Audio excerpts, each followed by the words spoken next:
Vida Fortis, um programa do Centro de Desenvolvimento e Inclusão Juvenil, CDIJ, da Santa Casa da Misericórdia da Praia da Vitória.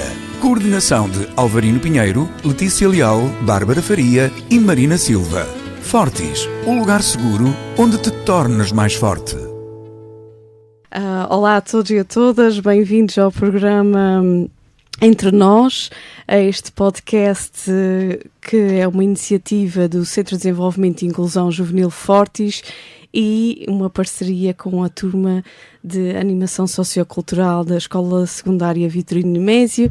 Sejam muito bem-vindos, é o nosso terceiro podcast e hoje temos um tema especialíssimo, até porque é um tema que todos nós gostamos, ou a maioria das pessoas à partida irá gostar, e foi escolhido pelas nossas jovens o tema começarmos o ano 2025 com música.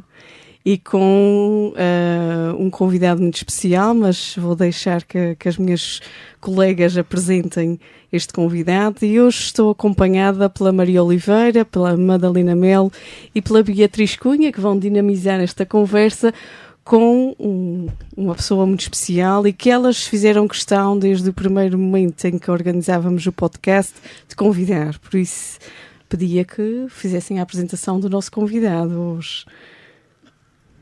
Bom, temos aqui o nosso professor de CT, uma componente tecnológica, que é a CT3, que é sobre música. Ele está-nos a ensinar várias coisas sobre música, seja a melodia, a harmonia, estamos a passar várias coisinhas. Ele já nos ensinou bastante, contou-nos várias histórias que contou para a nossa educação e quisemos chamar ele aqui para fazer umas perguntas e saber mais sobre música e para partilhar com vocês os nossos conhecimentos sobre música e os conhecimentos dele sobre música. Ele tem nome, esse convidado. É o António Vulcão. Pensava que já tinhas dito, doutora Letícia, sorry. Ok, muito bem-vindo, professor António Vulcão. É um gosto enorme recebê-lo também aqui no nosso programa e, acima de tudo, também termos a honra de ter um professor que para elas parece que é uma inspiração, e então este programa também é um pouco para mostrar como os jovens, embora nem sempre o façam, reconhecer também pessoas que os marcam, e os Centros de Desenvolvimento e Inclusão Juvenil também têm um bocadinho este papel de mostrar que existem pessoas que podem mudar a vida de um jovem, ou de uma jovem, ou de muitas jovens, e parece que o professor António foi eleito aqui um destes estes pontos de referência. Depois, mais para a frente, tem uma história para contar com o professor António sobre música. Ele já não se deve lembrar, mas eu ontem lembrei-me desta história. A gente vai falar um bocadinho sobre isso. Mas sei que vocês hoje têm muitas perguntas para fazer ao professor António Vulcão. Então, vamos começar. Para alguém que sabe tanto sobre música, qual foi o motivo que o levou a gostar? A gostar de quê? Da música. A música é talvez das coisas mais mágicas que há no universo. Uma canção pode transportar-nos para um outro espaço, pode fazer-nos rir, pode fazer-nos chorar. E o extraordinário na música é que o código usado para a música é muito mais restrito do que, por exemplo, na literatura. Na literatura nós temos milhões de palavras ao nosso dispor, mais aquelas que podemos inventar. Na música são apenas 7 notas. Dó, Ré, Mi, Fá, Sol, Lá, Si, sendo que a última é a oitava da primeira. Portanto, com um código, isto fora os sonidos, os bemóis, mas com um código tão restrito, vocês vejam os milhões de canções, de melodias, de sinfonias que já não foram compostos. E, portanto, nós temos um leque enormíssimo de possibilidades dentro da música, sendo que, para mim, é realmente uma coisa mágica. Vocês imaginem, por exemplo, um filme sem banda sonora. É difícil imaginar, e há até alguns programas muito bons sobre as bandas sonoras de cada filme, para que a gente perceba a importância que a música tem, e que todos os presentes e todos aqueles que nos ouvem sabem perfeitamente que a música é absolutamente permanente nas nossas vidas. Nós vivemos rodeados de música e é essa magia também que por vezes nos salva. Fantástico. Que bonito, não é? Também podermos ouvir uma música e guardá-la na nossa memória afetiva. Na verdade, não é só uma memória, não é auditiva, é muitas vezes trazermos à nossa experiência músicas que marcam momentos, que marcam partes da nossa história, que também muitas vezes são a nossa banda sonora, não é? Em alguma fase da nossa vida. Bom, a nossa próxima pergunta é: se na sua opinião, porque é que acha que a música é tão importante e se acha que é importante para todos? Eu acho que mesmo os desafinados gostam de música. Eu acredito que os desafinados, dentro da cabeça deles, estão a tentar reproduzir aquilo que ouviram e, portanto, para eles é importante. Há pessoas que se lembram da primeira música que dançaram com o seu primeiro namorado. Há pessoas que se lembram da música que estava a dar em certo e determinado momento importante da sua vida. Portanto, a música está sempre presente nas nossas vidas. E é realmente extraordinário porque, havendo tantos géneros musicais, que há realmente muitos géneros musicais, nós temos também os nossos gostos. Há quem goste mais de jazz, há quem goste mais de música popular, há quem goste mais de música clássica. O importante, eu tenho, por exemplo, um amigo meu, que é neurocirurgião, que quando vai no carro para o hospital antes de operar, só ouve música pimba. E ele é um homem cultíssimo, etc, mas ele não quer que nenhuma outra música o distraia da sua concentração. Portanto, ele quer ouvir música que não faça pensar em mais nada senão daquilo que vai fazer a seguir. E aí a música pimba também cumpre a sua função. Entretanto, há outras pessoas para quem a música pimba é extremamente importante, porque fala de sentimentos básicos, etc, quase sempre o mesmo tipo de mensagem, mas o que é importante é que cada um de nós vá buscar, seja uma sinfonia, seja a mais breve e simples melodia, aquilo que precisa. É preciso que cada um de nós tenha na música uma âncora importante para a sua existência. O São António Bulcão já escreveu várias músicas, certo? Sim. E em qual delas é que é mais importante para si e porquê? Eu não gosto muito de graduar nesse tipo de... Isto é, o que é mais importante, etc. Mas há uma canção que me marcou particularmente, que foi quando a minha primeira mulher estava à espera do meu primeiro filho, uma canção que eu fiz que se chama Cegonha, porque antigamente diziam às pessoas que as cegonhas é que traziam os bebés. Eu ainda demorei alguns anos a perceber o processo biológico pelos quais os bebés nasciam e que não tinha nada a ver com cegonhas, até porque nos Açores não há cegonhas e, portanto, pelo menos que eu saiba. Portanto, seria um bocadinho estranho todos os bebés que eu conhecia terem sido trazidos por uma ave que não existe por aqui. Então escrevi: traz-me, cegonha, um filho todo inteiro, que tenha braços, pernas com que andar. Traz-me, cegonha, um filho todo inteiro, um filho com cabeça para pensar. Dá-me, cegonha, um filho com 2 olhos, que os traga sãos, abertos para ver. Traz-me, cegonha, um filho todo inteiro, que tenha o que é preciso para viver. Traz-me, cegonha, um filho pequenino, um filho bem bonito para criar, e dá-lhe, cegonha, as asas do teu corpo, pois quero um filho que possa voar. Oh, isso é tanto bonito. Então aqui pode dizer que o seu filho foi a sua inspiração nesta música? Sim, há sempre um motivo de inspiração para cada canção. Eu escrevo canções. Portanto, as canções têm na sua base a palavra. E a música surge, de alguma forma, para prolongar essa palavra. Das duas, uma, ou essa palavra já está escrita, ou, por exemplo, o João Gil musicou um poema fantástico da Forbela Espanca, e, portanto, ou os poemas já estão escritos e o músico pega nesses poemas e transforma-os em canções, ou compõe depois de escrever. Portanto, mas há sempre um motivo de inspiração, como é óbvio. Seja um filho, seja uma certa determinada situação na vida, seja um clamor contra a injustiça, contra a fome, contra a pobreza.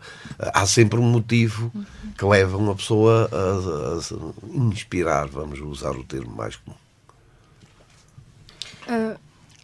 Na vida musical do professor, tem alguma história ou momento mais especial? Eu comecei a tocar muito novo, mas depois tive vários grupos musicais e depois acabei por ter também a minha carreira a solo.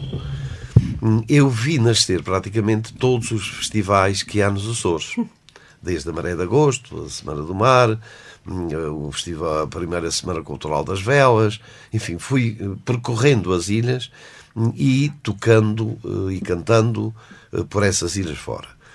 E é óbvio que, consoante o cartaz, tive a oportunidade de conhecer muitos bons músicos deste país. O momento mais especial para mim é o momento em que, há 40 anos, fez 40 anos este ano, a Maré de Agosto, conheci um pianista fabuloso chamado Mário Aginha, com o qual desenvolvi uma amizade que dura até hoje e com o qual gravei um disco, o meu segundo disco, chamado Fronteira. Tem ao piano o Mário Aginha, que também fez a orquestração para piano de todas as canções. Eu, quando o fui buscar ao aeroporto, disse-lhe: olha, eu tenho 9 ou 10 filhas pequeninas, nuas, que são as minhas canções. Por favor, veste-as como se elas fossem para a primeira comunhão. E ele vestiu cada uma da forma perfeita para enfim, eu poder cantar tendo uma base de sustentação. Portanto, acho que sim, essa parceria com o Mário Aginha é uma das coisas que mais me marcou na vida. Recordo-me que fui pelo menos a um dos concertos deste seu trabalho. Na altura tinha uma grande amiga que também penso que se notou em erro, que também cantou neste projeto, a Sara Miguel. Sim. E recordo-me perfeitamente desse concerto pela beleza do mesmo, mas também pelo significado das mensagens que estavam associadas. Ou seja, nós quando ouvimos uma música, esta malta agora às vezes ouve músicas que, se prestassem atenção àquilo que estão a ouvir, eu até às vezes digo isto às raparigas, não é? Vocês estão a ouvir mesmo aquilo que está a acontecer nesta música, não é? Porque são músicas não é extremamente machistas, com uma mensagem, mas se calhar uma mensagem que algumas daquelas pessoas não se identificam ou não se deveriam identificar à partida. No caso deste seu trabalho, eu acho que não houve música nenhuma que ainda parasse e dissesse: isto não foi escrito para mim, mas podia ter sido, ou isto não era meu, mas também era, eu senti, e acho que esta é a beleza de um trabalho, que tirei de todas as músicas algo que me fez sentido. Muito obrigado. É bom ouvir isto. E foi muito bonito. Tenho uma música em particular, que eu agora não me recordo o nome, mas lembro-me que é a ida, penso que é de um filho para estudar. Se calhar posso estar a fazer alguma confusão, mas é a saída de um filho para algum sítio, e marcou-me porque era o ir e o voltar. Agora não me recordo com o pormenor da música, mas lembro-me que na altura me marcou porque tinha acabado de estudar há pouco tempo e ainda me fazia sentido esse momento. Então foi muito bonito e faz-me lembrar que muitas vezes estava a falar aqui de um grande, não é, músico português, e não sei se se apercebe disso, a malta já não ouve música portuguesa. Ou não ouve tanto como... Eu creio que hoje em dia ouve-se bastante música portuguesa. Isto é, a Bárbara Tinoco é muito querida, a Carolina Germandes, o Diogo Pissarra. Eu acho que a malta nova ouve bastante música portuguesa. Não posso estar errado, mas acho que até ouvem bastante música portuguesa. Uma coisa que eu acho é que depois de um tempo em que a palavra era muito importante na música portuguesa, com poetas fantásticos como David Mourão Ferreira, como o José Carlos dos Santos, etc. Hoje em dia a mensagem que se passa nas canções é bastante mais frágil. É sobretudo à volta do amor, que será talvez o tema mais universalmente cantado, mas há muitas maneiras de cantar o amor. Aquele poema que diz: era a tarde mais longa de todas as tardes que me acontecia. As próprias palavras já têm um embalo. É evidente que, e há bocadinho falava disso, da mensagem. A mensagem é muito importante. Eu, além de professor, sou advogado. E toda a minha vida na advocacia, já são praticamente 40 anos, eu fiz uma pedagogia junto das mulheres que me procuravam em relação ao divórcio, em relação aos seus direitos, em relação à partilha dos bens pós-divórcio, etc, etc. Porque há realmente muita confusão.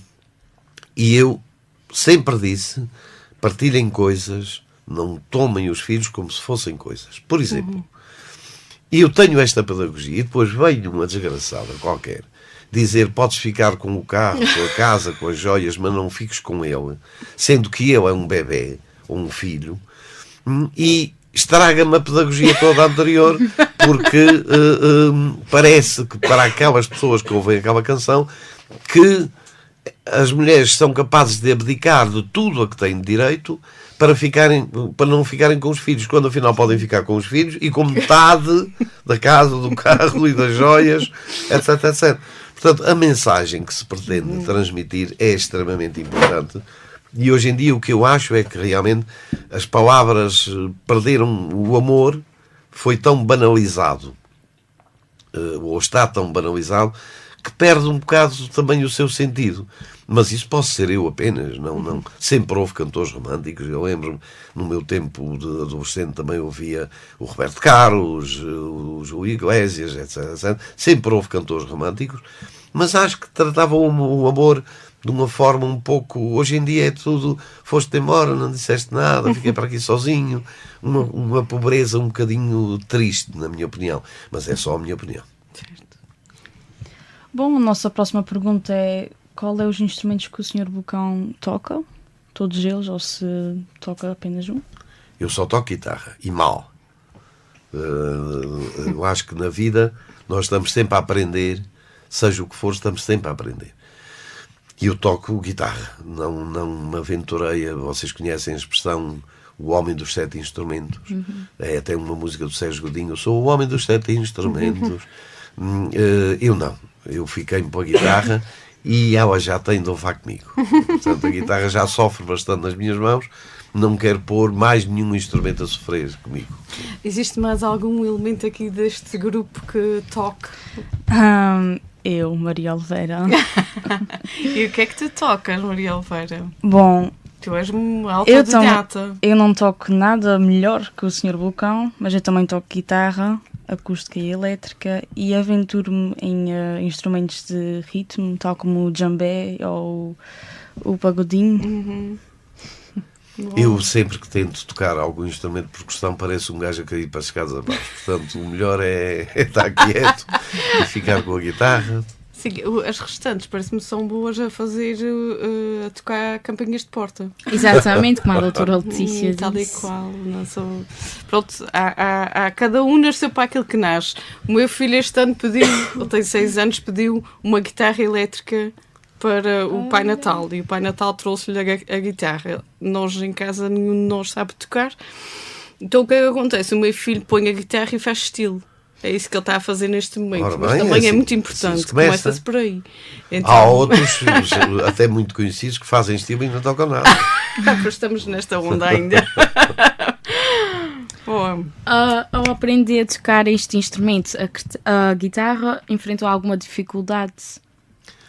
Enfrentei uma dificuldade primordial. Eu nasci no Faial, na década de 60 do século passado, e não havia nenhuma loja de instrumentos, não havia praticamente nada, não havia o que há hoje, o conservatório, etc. E eu queria muito aprender a tocar guitarra, só que não havia guitarras à venda. Então eu pedi tanto ao meu pai que ele encomendou uma guitarra ao carpinteiro que ficava ao lado da nossa casa. Esse carpinteiro era muito bom a fazer camas, guarda-fatos, ministras, guitarras ele nunca tinha feito nenhuma. De maneira que a minha primeira guitarra era um tormento. A distância entre as cordas e o braço era tão grande que eu ficava com os dedos quase em sangue a tentar tocar. Mas eu que nunca tinha visto uma guitarra melhor, para mim aquilo era uma guitarra. Portanto, a dificuldade maior que eu tive na aprendizagem da guitarra foi aprender a tocar guitarra numa coisa que não era uma guitarra. E com quem é que aprende? Quem é que foi autodidata? Eu aprendi o pouco que sei, foi por mim. Juntamente, obviamente, com amigos meus que já sabiam umas noções básicas daquilo. Depois, mais tarde, houve uns livritos que se vendia com as principais posições, etc, etc. Mas o pouco que eu sei foi por mim. Nunca fui para o conservatório, nem coisa desse género. Há algum exercício que o professor recomenda a quem está a começar a tocar guitarra, mas que sente ainda dificuldade? Vá aprender. Isto é, hoje em dia vocês têm os meios que eu não tinha no meu tempo. Certo. Portanto, vocês têm conservatórios, têm escolas de música. Não quero deixar, estamos a falar de guitarra, mas, por exemplo, no domínio da música em geral, as filarmónicas nestas ilhas foram as verdadeiras escolas de música durante anos e anos e anos e continuam a ser. E para mim é sempre um milagre ver crianças muito novas a ler por pauta, a tocar um instrumento bastante bem. Entretanto, a qualidade das nossas filarmónicas subiu imenso com o aparecimento do conservatório. Isto é, e subindo a qualidade das filarmónicas, subiu também o trabalho dos músicos nos bailinhos de carnaval. Portanto, isto tudo está encadeado. Nós hoje temos a qualidade no carnaval que não tinha, em termos musicais, que não tínhamos antigamente. E, portanto, havendo meio de nós termos escolas para aprender música, quem quer realmente tocar bem guitarra, vá aprender. E hoje em dia não é qualquer pessoa, não é mesmo indo ao YouTube, já existem N pessoas a ensinar, não é? De forma fácil, em vídeos curtos, os passos básicos para a aprendizagem, ou seja, não é só a questão de... Eu acho que quem é bom de ouvido tem mais facilidade, acho eu, porque quem ainda tem tom é mais difícil. Mas depois de apanhar o jeito, acho que aquilo é preciso ter... Depende do que se quer. Isto é, se nós queremos apenas então só dar uns toques, como se costuma dizer, tocar para os amigos, etc, etc, há por aí na net bastantes exercícios que se pode. Se quer ir um pouco mais longe e ser um instrumentista já com alguma capacidade, aí convém mesmo aprender. Também queríamos saber das suas experiências com concertos, por exemplo, os seus favoritos, o que correu mal até se lembra de algum que correu bastante mal, ou só um bocadinho mal, ou uma coisa assim. Só para a gente ter uma ideia aqui de como é que é ter essa experiência de um concerto. Eu tenho a mania do perfeccionismo. Eu lembro-me, por exemplo, a primeira Maré de Agosto, em que nós fomos tocar, era um grupo chamado Toques, e os outros músicos foram todos tomar copos, etc, etc, e eu fiquei sozinho a afinar os instrumentos todos. Porquê? Porque nem me passava para a cabeça ir para cima de um palco e haver desafinos. Portanto, lembrar-me de alguma coisa que tenha corrido francamente mal, não me lembro, porque tive sempre cuidados anteriores. Quer o último concerto que eu dei, por exemplo, tinha 4 cordas, 2 violinos, uma viola e um violoncelo, e tinha 5 sopros, para além do piano do Mário Laginha. Portanto, isto é tudo escrito, os arranjos estão todos escritos, e, portanto, a probabilidade de alguma coisa correr mal é relativamente pequena. Obviamente que há sempre coisas que acontecem engraçadas nos concertos, mas é muito diferente. Eu, por exemplo, tive o Toques, tive o Cantinho da Terceira e depois tenho a minha própria carreira a solo. São registros completamente diferentes. É óbvio que eu recordo certos concertos, como por exemplo o que na Expo em Sevilha, um outro concerto que demos em Winnipeg, no Canadá. São concertos, obviamente, que marcam. Os concertos que dei aqui no auditório do Ramo Grande também me marcaram profundamente. O último dos quais eu dei 8 dias antes de ser operado, e eu na altura não sabia se tinha uma coisinha mazinha dentro de mim. Portanto, podia ser o último concerto que eu desse, o que seria uma tremenda vantagem para os ouvintes, mas para mim custava-me um bocadinho ir embora prematuramente. E, portanto, há momentos sempre que são de ouro. Como ouvinte, enfim, eu já assisti a centenas de concertos de outros músicos que ficaríamos aqui o resto da tarde a falar desses concertos onde vivi realmente momentos incríveis de beleza, de arte, de mestria. A música é realmente uma coisa fabulosa. O professor ainda por acaso sente aquelas ansiedades antes de ir tocar em público ou já lhe passou? Sempre. E acho que é bom. Isto é, alguém que... há duas profissões, pelo menos que eu me lembro, que uma pessoa fica chateada é quando não as exerce. O jogador de futebol, que fica muito chateado quando fica no banco, e músico, que fica muito chateado quando não toca. Portanto, se uma pessoa não sente nervos antes de entrar para o palco, é porque não sente a responsabilidade daquilo que vai fazer. Há sempre um compromisso que tem de haver com o público, de agarrar o público, de ter o público connosco, de partilhar as coisas com as pessoas. E isso tem de ser feito de uma forma muito séria. Mas depois das primeiras notas, a coisa vai-se e eu fico ali como se estivesse em família. Neste momento, o professor acha que a música está a evoluir ou cada vez mais está a diminuir o seu valor? Não, eu acho que a música, desde o Homem das Cavernas até hoje, teve realmente um percurso sempre evolutivo, e eu quero acreditar que a música vai sempre permanecer, enquanto houver seres humanos, vai sempre permanecer na humanidade, porque é realmente tão importante para os corações das pessoas que é difícil imaginar a nossa existência sem música. Poderá haver tempos em que ela tenha maior ou menor importância, mas permanecerá sempre. E eu gostaria de lembrar que há muitos poucos anos um senhor chamado Bob Dylan ganhou o Nobel da Literatura, sendo músico. Portanto, escrevendo, está bem que não é propriamente um jovem, mas já tem um percurso longo, mas isto é um tremendo incentivo para os músicos que escrevem canções que realmente ficam e que perduram no tempo. Portanto, sou um homem de fé. A única coisa que eu gostava era que em cada caixão pudesse haver um dispositivo que nos permitisse ouvir música nas nuvens. E o professor acha que os jovens deveriam interagir mais, por exemplo, nas filarmónicas ou, sei lá, com coisas de música? Conservatórios. Cada um é que sabe de si.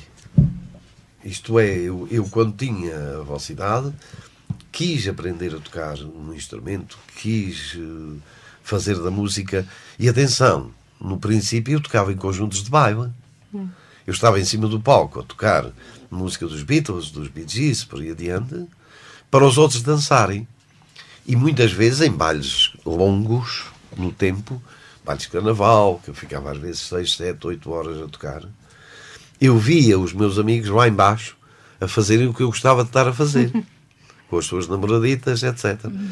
Mas eram registros diferentes. Se um jovem tem vontade de aprender música, de tocar um instrumento, etc., que bom. Se não gosta, que se dedique a outra coisa, ao desporto, ou seja o que for. Não há nada pior do que uma pessoa fazer, seja o que for, forçada, ou porque os pais acham que... Cada um é que sabe de si. Eu vejo nas nossas filarmónicas espalhadas pelas ilhas muita gente nova, algumas até meninos e meninas pequenos, já a saber tocar música, e fazem-no com gosto. O que é importante, eu acredito que a vida é apenas e tão só um conjunto de emoções, não é mais do que isso. Há quem tenha mais emoções, há quem tenha menos emoções, mas a vida é feita de emoções. Se uma criança tem emoção forte, a tocar um instrumento, a fazer parte de uma filarmónica, a aprender a tocar guitarra, seja que instrumento for, que bom. Se preferir jogar futebol, também que bom. Eu prefiro uma criança profundamente desafinada a jogar futebol do que uma criança profundamente desafinada a cantar num palco. só porque os pais achavam que ele devia cantar. Com isso, eu acho que já deu para entender que o professor começou muito novo. Com que idade é que o professor começou a sua carreira de música? Falar em carreira, no meu caso, é quase uma heresia.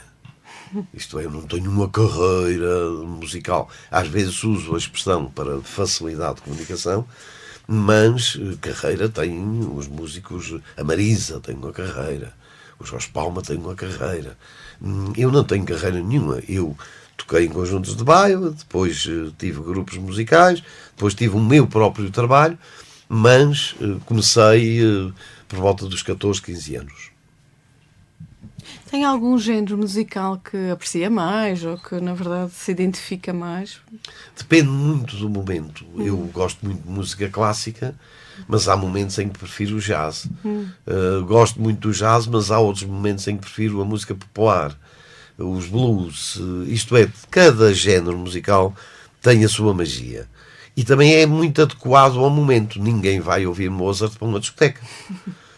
Da mesma maneira que ninguém vai para um grande auditório ouvir a Tiânica do Olé. E, portanto, a não ser que a pessoa precise de ouvir a Tiânica do Olé, mas não me parece uma grande ideia. Portanto, depende. Eu gosto de praticamente todos os géneros musicais. Devo confessar que não gosto muito do estilo de música pimba. É demasiado pobre, quer na melodia, quer nas palavras. Parece-me uma coisa demasiado elementar, basilar. Não é coisa que me agrade muito. Mas de resto, qualquer género é bem-vindo. Sente que existe uma educação musical que, junto, por exemplo, das crianças e dos jovens, que também lhes permita conhecer os vários géneros de música e ter uma consciência, não é, musical e mundial, porque muitas vezes também estamos resumidos um bocadinho à nossa verdade, não é? E de facto existem formas, não é, de expressar as emoções através da música nos 4 cantos do mundo. Sente que existe esta cultura também, este incentivo à educação musical nas escolas e noutros contextos, sem ser... Depende da escola, na Tomás de Borba, sem dúvida, na FOC também, nas outras menos. Eu acredito muito nas virtualidades do ensino artístico. E não é por acaso que muitas das escolas que estão no top dos rankings aliam o ensino artístico ao ensino convencional. E é fácil entender porque é muito mais saboroso aprender português ou matemática depois de aprender, de ter uma aula de piano ou de canto. E, portanto, essa aliança entre o ensino artístico e o ensino convencional é saudável. Agora, acho que ainda não se faz muito. Nós ouvimos, por exemplo, é certo que nós temos televisões privadas e elas fazem o que bem entenderem. Mas ao fim de semana, que é quando as pessoas geralmente param mais em casa, é o Canta Portugal e o Vem para cá Portugal, etc., em que praticamente só se ouve música brejeira, pimba, etc. Portanto, acho que a escola aí tinha um papel importante a cumprir, no sentido de, pelo menos, dar às pessoas as possibilidades. E depois cada um que escolha. Sim. Criar também as condições para, porque muitas vezes o que eu vou notando também do contato que tenho com os jovens é que não é por eles não gostarem de outros géneros. Este é o que está mais acessível, é o que está mais, exato. É o que o meu amigo ouve. Não é quando, por exemplo, eu fico muito, muito entusiasmada quando estou com a Maria, porque quando ela começa a ouvir músicas dos anos 80, rock que já não se faz rock como se fazia, ou se calhar, lá está, eu também, à medida que fui crescendo, também me fui desligando do que é, se calhar, a cultura musical da atualidade. Porquê? Porque me sinto presa a um estilo de música que me preenche. Não faz mal, Letícia, não estava nascida nessa altura, mas estou presa nessas músicas também. Mas na verdade estes jovens hoje em dia, ou pelo menos aqueles que eu vou convivendo, trazem também muito esta ideia, não é, de um estilo que não está só associado à música ou às mensagens, mas também à imagem, não é, que aquele cantor ou aquele artista de alguma forma passa, não é? Não queremos fazer totalmente que acho que se faz rap muito bom em Portugal e faz-se coisas hip-hop muito bom, mas também depois uma imagem muito do lado mais negro, não é? Sinistro daqui das vivências. E é quase como se todos, se nós pararmos para ouvir a malta mais do hip-hop, todos tiveram que ter vida muito desgraçadas. Parece que nós só podemos ser felizes se tivermos passado por coisas horríveis, não é, na nossa história enquanto pessoas. E isto, para alguns jovens, torna-se a sua verdade. Por outro lado, também é onde eles encontram algum refúgio e algum conforto. Esta se questão... identificam com o artista e com as músicas. Pá. Também o hip-hop é uma cultura, quem dizem que é uma cultura, e é. E é, na verdade. É... Mas o conhecimento é que é realmente importante. Eu lembro-me, eu também gostei de fazer, por vezes, muito esporadicamente, o papel de DJ. Então, numa discoteca que tinha um amigo meu, decidi pôr música uma noite. E geralmente o que se ouvia era aquela pum, pum, pum, pum, pum. E eu só passei música dos anos 60, 70, 80. E os jovens que lá estavam vinham ter comigo, mas isto é fantástico, a gente nunca tinha ouvido isto. Quer dizer, a páginas tantas estão habituados àquela pancadaria que foi criada mesmo para alienar e para que as pessoas estivessem ali só a mexer os pés. De repente uma pessoa dá-lhes Beatles, dá-lhes Rolling Stones, dá-lhes Queen e os jovens ficavam deliciados. Se as discotecas tivessem este tipo de música, eu gostava mais do que aquela pancadaria que lá está quase sempre. Portanto, o conhecimento também é muito importante para depois proporcionar as escolhas. E o sentido crítico também, Exatamente. Não é? O que é que eu gosto e o que é que eu não gosto. Exatamente. Porque muitas vezes não é, temos jovens que não sabem se não gostam. Não gosto de música clássica. Os caras nunca ouviram, efetivamente, peças que são profundas e que trazem, não é, se calhar, sentimentos e até partes de nós que nós nem sequer sabíamos bem que as tínhamos. Aqui não? ao lado, no auditório do Ramo Grande, aqui há uns 5 anos, talvez 5 ou 6 anos, tocou a Orquestra da Gulbenkian. E na plateia estavam alguns alunos meus que nunca tinham ouvido uma orquestra sinfónica. Eles estavam absolutamente siderados com o poder daquilo, porque é realmente uma coisa... pessoas que não gostam até muito de ópera, quando vão à ópera, sentem-se absolutamente deslumbrados com aquilo. Portanto, o conhecimento, a tontice, uma das tontices que o povo inventou foi: os gostos não se discutem. Os gostos discutem-se. Obviamente não estou a falar de sumo de tomate. Eu não gosto de sumo de tomate e não vou discutir porquê. É uma coisa sensorial. Mas em relação a tudo o que é arte, eu gosto mais deste livro e discuto com uma pessoa que goste ou não goste do mesmo livro, ou de uma peça musical, ou de uma peça de teatro, ou seja, do que for. Portanto, discutamos as coisas, porque da discussão nasce muitas vezes ângulos de análise e de visão que antes não nos tinham aparecido. E assim nós vamos abrindo os nossos horizontes, vamos conhecendo. E depois de conhecermos, se não gostarmos, pronto, paciência. Se uma pessoa me vier dizer que houve as 4 estações do Vivaldi e que não consegue senti-las em cada um, o inverno na sua escuridão, na primavera na sua esperança, o verão no seu esplendor, o outono naquela transição, se uma pessoa não consegue sentir isto tudo, ouvir paciência, vá ouvir outro estilo de música, não há problema nenhum. Agora, se não conhecer, aí ficam mais difíceis as escolhas e fica mais fácil dizer que os gostos não se discutem. O que é que o professor diria a alguém que pensa que a música de hoje em dia não tem alma como antigamente? Eu diria para pensar um bocadinho melhor nisso. Isto é, eu acho que qualquer espécie de arte é bastante mostruário da sociedade em que nós vivemos. E quer a gente queira, quer não, a sociedade em que a gente vive, na minha opinião, é mais pobre do que outras civilizações que nos antecederam. O que não deixa de ser um paradoxo. Isto é, por exemplo, numa altura em que nós temos a internet e a possibilidade de disseminar o conhecimento, democratizar o conhecimento, há muitos jovens que sabem cada vez menos. É um paradoxo. Quando o conhecimento estava concentrado em livrarias, os jovens eram mais sabedores do que hoje, que podem ter na palma da mão o conhecimento, bastando saber como ir lá. Portanto, tem havido uma perda de qualidade em muitas coisas e tende a piorar. O Sr. Hélène Mosca está, por exemplo, apaixonado por uma Bimbi. Tem um robô lá que agora para ele vai substituir o ser humano até nas funções mais emotivas e basilares. Portanto, mas ainda posso falar sobre o professor, porque eu também estou apaixonada pela minha Bimbi, que ela se resolve muito a minha vida. Sim, mas vocês sabem que esta coisa da inteligência artificial é complicado.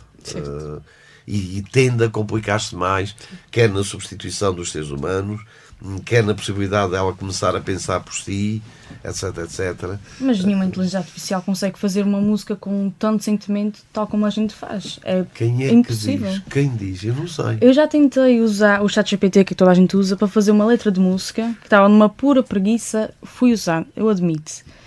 A letra estava, desculpa a minha palavra, uma brava porcaria comparada com as outras letras que escrevia do meu coração e do meu pensamento. Aceito que sim. É porque eu pedi para fazer uma música sentimental e com sentimento. Aquilo era sentimentos escritos, não era daquilo que a gente sentia. Não sei bem como é que eu agora, mas não sabe qual vai ser a evolução disto. Claro, agora. E também as próprias melodias. Eu conto um episódio. E as próprias que é muito... aplicações, não é? Porque elas estão cada vez mais apuradas e a verdade é que existem pessoas que têm interesse em que cada vez mais a inteligência artificial domine, não é? Sem perceber o impacto efetivamente que ele pode ter um dia mais tarde na nossa vida.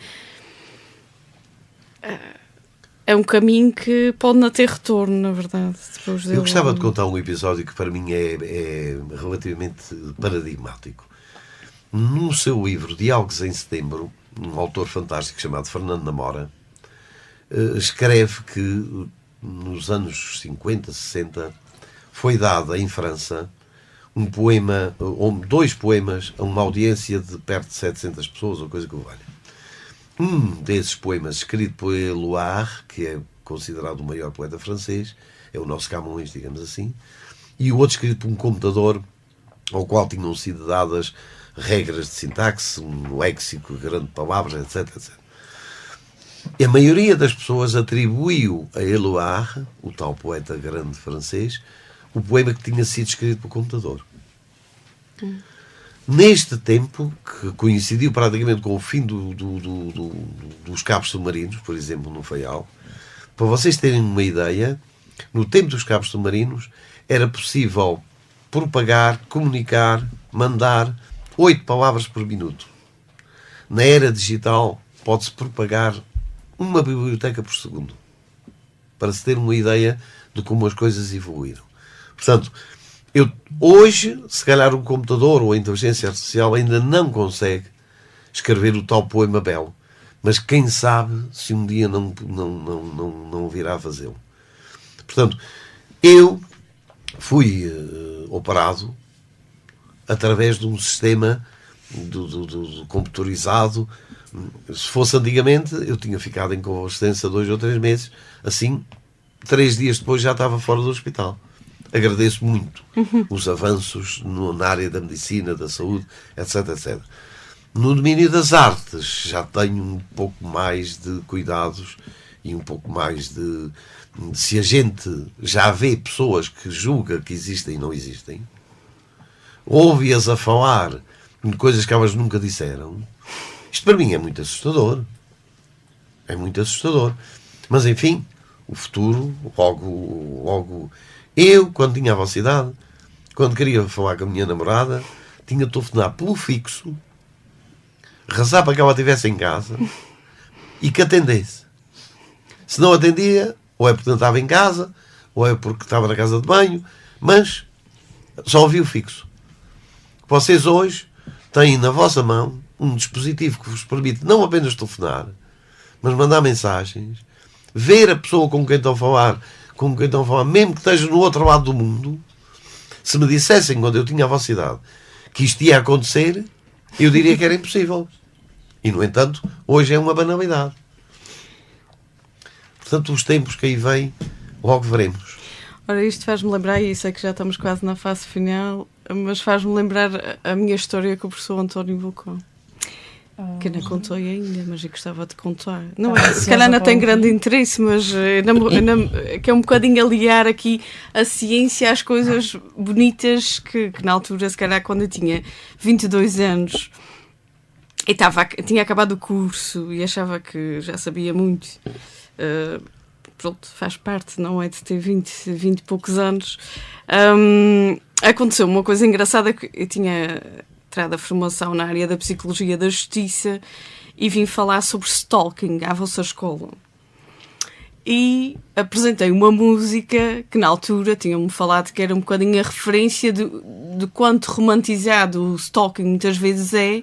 Não é a questão de termos, não é alguém que pronto, tem determinados comportamentos e a gente vê aquilo de uma forma romantizada, e trouxe o Every Breath You Take da Police. E estava lá de secar na minha ideia, não é? Que realmente a música fala muito de todas as vezes que tu respiras, cada passo que tu dás, eu vou estar de olho em ti.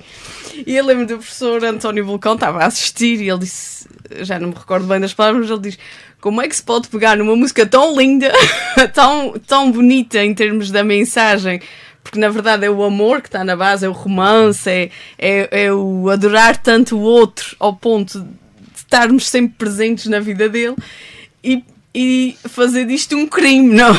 Então eu nunca mais me vou esquecer, porque nunca mais ouvi aquela música da mesma maneira.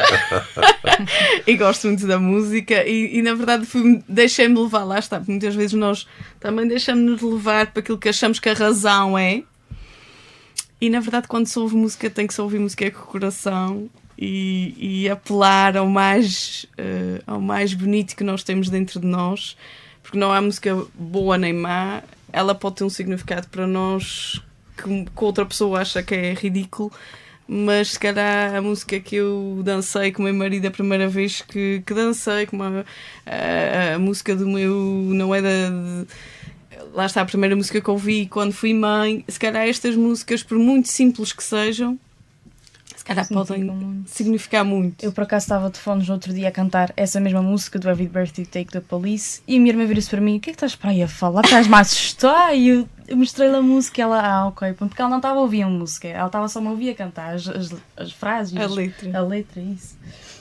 E é curioso como às vezes não é o significado que nós podemos dar não é um determinado momento, pode ser tão diferente de acordo com a nossa experiência. Um senhor fantástico, realizador de cinema chamado Fellini, uma vez um jornalista perguntou-lhe porque é que ele tinha uma linguagem diferente. E ele disse: eu não tenho uma linguagem diferente, eu tenho uma visão diferente. E realmente a maneira como a gente olha para as coisas é fundamental. Eu sempre vi aquela canção do Sting como um exercício de paixão absoluta. E quem me dera ter sempre ao meu lado uma pessoa que esteja atento a cada gesto, sem controle, sem violência, sem ciúme, sem posse. Enfim, sem posse, mas profundamente apaixonado. E isso é que vale a pena. Portanto, às vezes, mas é assim que a gente cresce. Também eu espetei-me muitas vezes na vida. Às vezes basta uma visão diferente para me fazer equacionar coisas que eu tinha como certas e como inabaláveis na minha formação. Sim, pá, afinal, pensando melhor, e é por isso que este tipo de conversa é importante. Saímos todos daqui mais ricos porque trocámos impressões, porque trouxemos experiências e porque projetámos para o futuro as nossas visões diferentes da vida. Sim, e elas estão de parabéns. Têm trazido aqui uma experiência incrível neste projeto, que é muito delas, não é? Sou aqui uma infiltrada, não é, neste projeto. E hoje temos novamente, queria voltar a dizer, temos o estúdio cheio. Elas iam estar a ter aula, não era, professor? Sim, tiveram uma aula fantástica. Eu acho Sim, que sim, com certeza. tiveram, quando fiz a proposta, sabia que elas iam gostar muito desta aula, em particular, até porque isto é um projeto que é delas e o feedback que tenho tido é que este projeto tem-lhes feito sentido e se calhar também o ensino é isto, é Claro eu que sim. fazer algo e aprender com significado. Acho que elas nunca se vão esquecer destas tardes no Rádio Clube de Angra e dos convidados que também fomos trazendo. Acho que elas tinham aqui uma última pergunta. Se o professor, se dissesse ao professor agora que eu quisesse começar uma carreira musical ou uma banda, o que é que o professor aconselhava-me a fazer? Onde é que me orientava? Se conseguia-me ajudar? A única ajuda que eu posso dar é procura quem saiba responder a essas perguntas. Há cá na Terceira escolas com essa vocação, há o conservatório, portanto, quem sabe, sabe. Quem sabe, sabe. E é importante nós procurarmos quem sabe realmente. Eu sou vosso professor na área da música apenas e tão só por um acaso. Porque na escola, se calhar, sou o único que, sabendo pouco, saberá alguma coisinha. Se quiseres um conselho jurídico, vem ter comigo que eu dou-te. Porque sei do que é que estou a falar. Agora, para aprenderes música, ou se pretendes uma carreira no mundo da música, etc., vai falar com quem realmente sabe, que estão nos conservatórios, estão por aí. Ok. Muito bem, muito obrigada mais uma vez, muito obrigada, professor António, muito Esta obrigada ao sempre André também que nos acompanha sempre aqui na gravação do podcast. Este foi o nosso terceiro podcast, primeiro de 2025. Acho que não podíamos ter arrancado de maneira mais bonita e significativa. No próximo mês será sobre um tema muito, muito típico da Ilha Terceira. Vamos falar sobre Carnaval e vamos ter aqui um convidado muito especial que também trará muito, certamente, da sua experiência e enriquecerá muito esta conversa. Mais uma vez, muito obrigada a todos, a todas e até para a próxima. Até à próxima. Até à próxima. Muito obrigado. Vida Fortis, um programa do Centro de Desenvolvimento e Inclusão Juvenil, CDIJ, da Santa Casa da Misericórdia da Praia da Vitória. Coordenação de Alvarino Pinheiro, Letícia Leal, Bárbara Faria e Marina Silva. Fortis, um lugar seguro onde te tornas mais forte.